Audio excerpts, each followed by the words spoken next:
Hi, this is Laura Bomi, and this video is intended to give a brief overview of the changes to the Administrator and Confidential Handbook. I will walk through the changes and, as necessary, look at the Administrator Handbook. If you have questions, please email myhr@cocc.edu. So the Administrator and Confidential Handbook has not been updated for a number of years, and so this document is intended to give you the key and significant changes that have occurred in the document. All administrators should have received an invite for a February 6th meeting. In that invite, it included the link and attachment to the new revised handbook and the prior handbook. But I want to go through these items. So the overall reorganization of the document, we have now put it into an order of new employees, established employees, and leaving employees.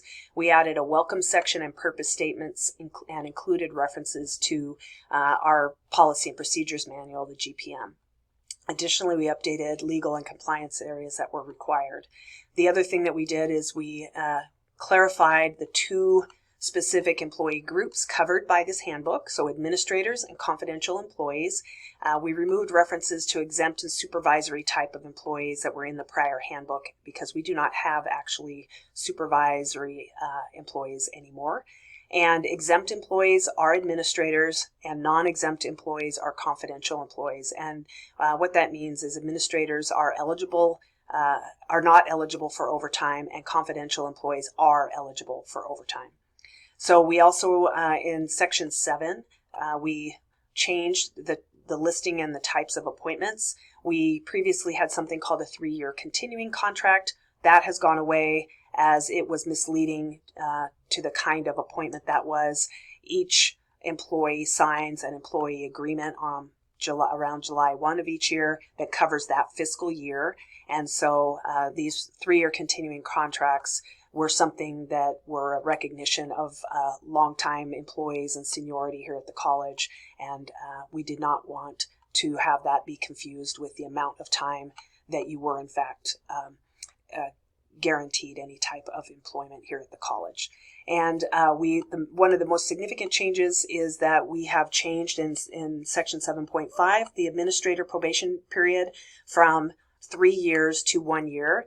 And then for those administrators that move from one administrator position to another, such as you apply for a new position as an administrator and get that position, you would have a 3-month probation for the move to the new position. And there is no paper evaluation of that 3-month period. It's just up to the supervisor to communicate with the employee about their performance in the new position.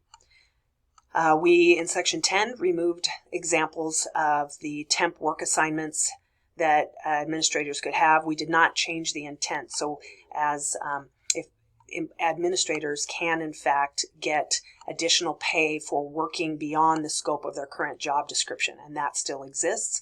It has to be 25% or more new or changed duties for a period of time to be eligible, usually 90 days, in order to be eligible.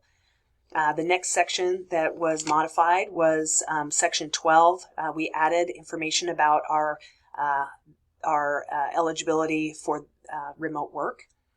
Section 13, benefits. We updated all the benefits sections with current legal information, added the recent language where administrators are allowed to use their vacation in the first 6 months of employment with supervisor approval. And then we clarified use or lose vacation and updated the sick leave section to reflect retirement benefits and personal leave usage. One of the other more significant changes is Section 16, which is professional development. And professional development previously was a large chunk of the handbook and a fairly complex process. We've simplified that to get it to a simpler, easier form to use. Each employee is eligible per fiscal year to have $2,000 of professional development funds that they may request. We do ask that employees start with their department first to seek out professional development funds if it's related specifically to your job, but please check out that section. And The other things on professional development are we have allowed long and short-term professional development. It's really up to the employee and supervisor to work together to put the request forth to HR, and then HR will review and then confirm with the employee. We updated language in Section 18 about leaves of absence. So we updated throughout with current legal information and practices. And then the last section, which is ending employment, we've updated that completely. And you'll see your screen change here because I want to go through a couple of the sections. This is also the new form for professional development. These are all in draft until they are formally approved by the president, and the anticipated timeline is March 1st. But this new form is much simpler, as I mentioned, and I wanted to give a sample of it here. Lastly, I want to go to the ending employment section of the new handbook, and in that section, it's the last pages. What we had in the prior handbook was something that was relatively unclear depending on the type of appointment you were on. Most employees are either on a regular or probationary status. Temporary, listed here, those are individuals that are on grants, paid on grants.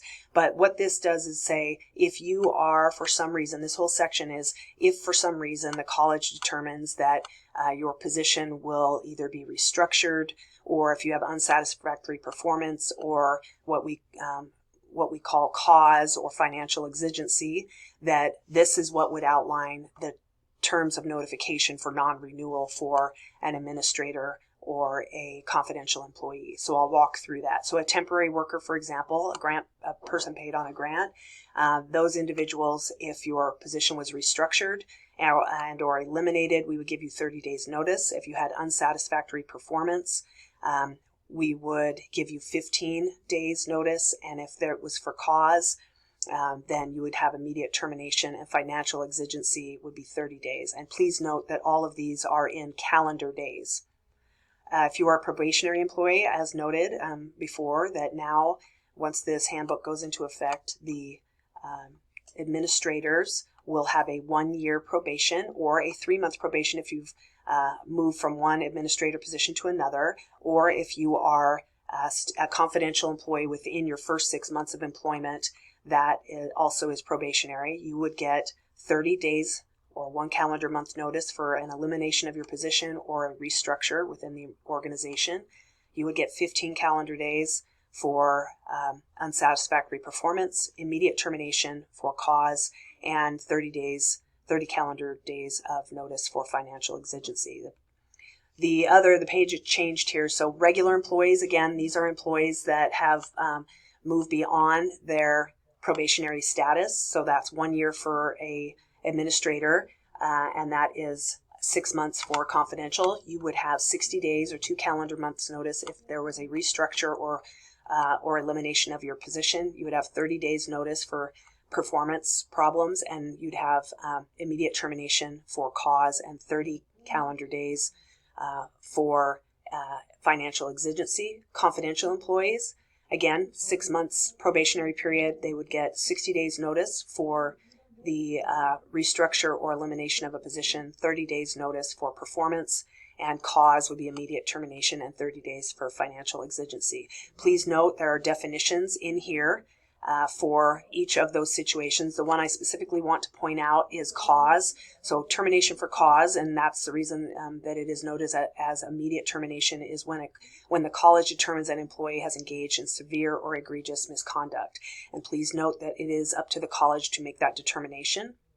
We hope this never happens for anyone, but just to make you aware, the college will follow guidelines outlined in this table for any of the situations that do arise if we need to non-renew an employee. And then lastly, I'm just going to go to the overall table of contents so you have an idea of all of the areas in the handbook. There are 19 separate sections.